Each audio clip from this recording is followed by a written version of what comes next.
Dennis Kucinich, the former Democratic congressman and presidential candidate, blasted his party colleagues on Tuesday over a push to examine President Trump's mental and physical fitness for office, and potentially use the findings to seek his removal. The campaign is being led by Rep.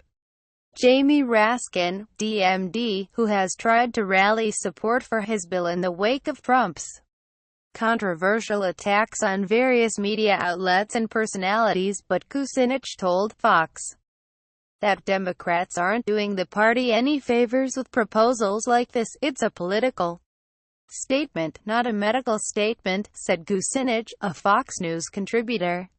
"I think it's destroying the party as an effective opposition," he continued. "People want political parties to be focused on America's economic needs, jobs, wages, healthcare, education, retirement security and peace, and they want American politicians to be constructive, not destructive." Kucinich speculated that some in his party are having a tough time trying to reconcile the results of the November election with their own politics, but called for lawmakers to find common ground. Dems make early calls for impeachment. "What's happening here is not good for the country," Kucinich said. The bill in question would establish an oversight commission on presidential capacity, tasked with carrying out a medical examination of the president to determine whether the president is mentally or physically unable to discharge the powers and duties of the office.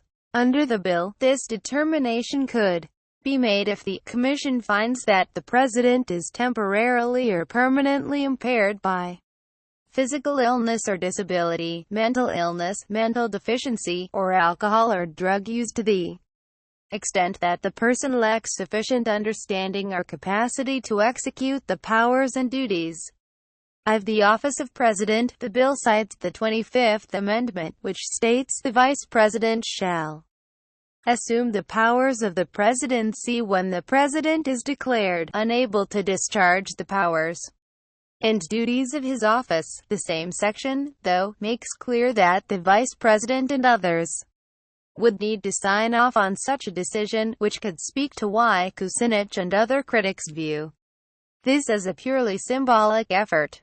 Raskin introduced the bill in April, but revived the push amid the controversy over Trump's attacks on the media, including CNN and the hosts of MSNBC's Morning Joe. "The president should take a break from watching TV and read the number 25th Amendment to the Constitution. There are ways out of this." Raskin tweeted on Friday, "The president should take a break from watching TV and read the number 25th Amendment to the Constitution. There are ways out of this." pic.twitter.com/r2wf909 Flood bill has nearly 24 co-sponsors, including former Democratic Party leader Debbie Wasserman Schultz.